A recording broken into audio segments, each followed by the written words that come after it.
Hello, my name is Conan Tapia, and at the age of 15 years old, I benched 425 pounds at 160 body weight in a year and 4 months of training.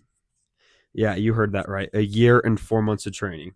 And today I'm going to be helping you guys out, and I'm going to be ranking bench accessories from S tier being the best and F tier being the worst.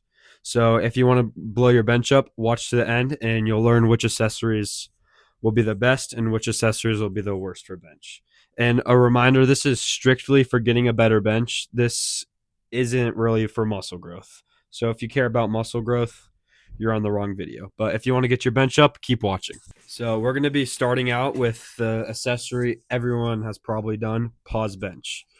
Pause bench is something everyone should do and is one of the best accessories you can do for bench.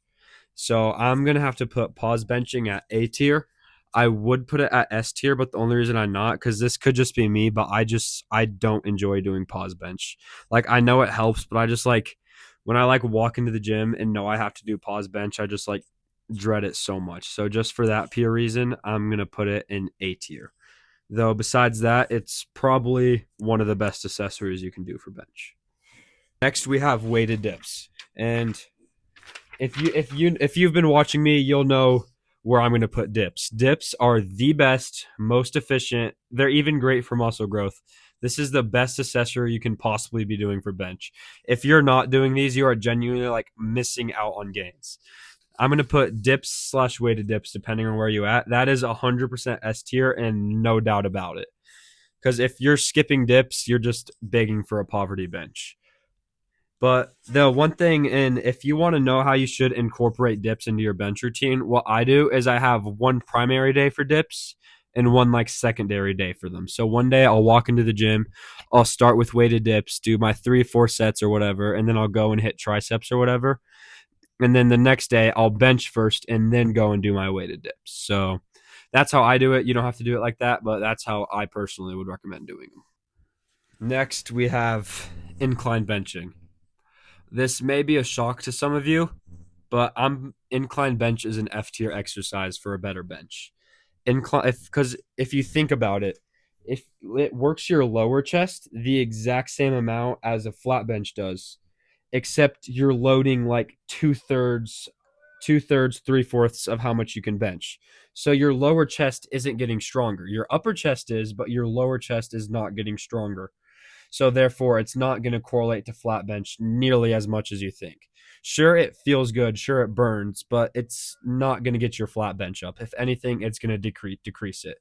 After I hit 405, I grinded incline bench for a week, came back, and I couldn't bench 365 purely because I only did incline.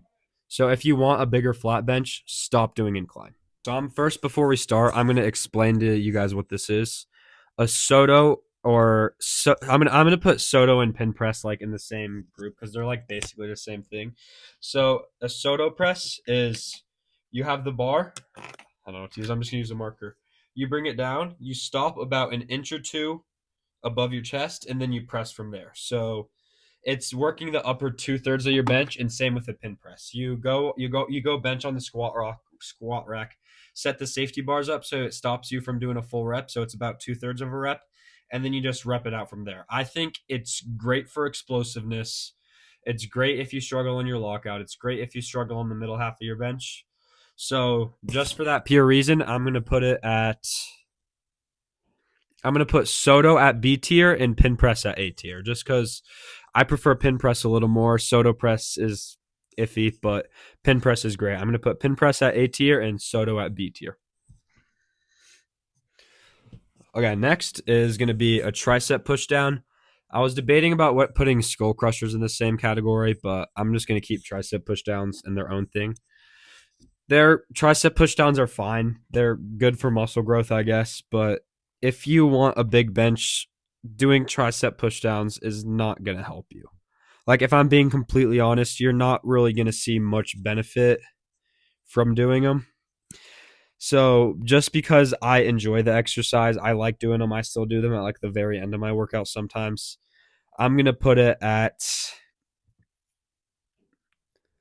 I'm going to put it between C and D tier because I don't want to put it at D tier but C tier seems too nice. So I'm like in between, you know? And then next is the JM press and a skull crusher. These are both great. I love both these exercises so much. Skull crushers are awesome. What I do is go on an incline bench, go above your head, easy bar, close grip, skull crushers, great.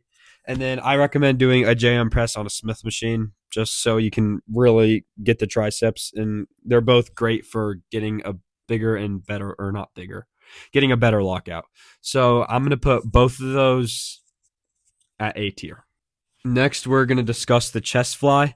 I love the chest fly. It's one of my favorite chest exercises because it's basically it's what I do instead of incline. Instead of incline benching, I'll do a chest fly. Like it's kind of the same with tricep pushdowns. You're not going to get a big bench just by doing flies, but it's an amazing thing to add to the end of your workout, which is what I do. And it's a really easy machine to progress on. I can do the full stack. I've done the full stack in 2 plates. So just because of that, I'm going to put it at B tier. B tier seems fair for that.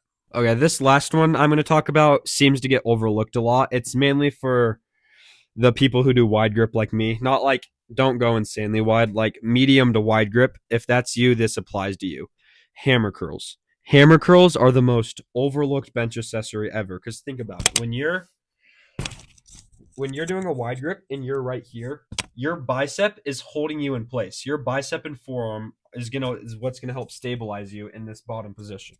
So having strong biceps is just honestly super important for it. So I'm gonna put hammer curls also at B tier, just because they're not gonna skyrocket your bench, but again, they're 100% gonna help. So I think B tier is perfect for them.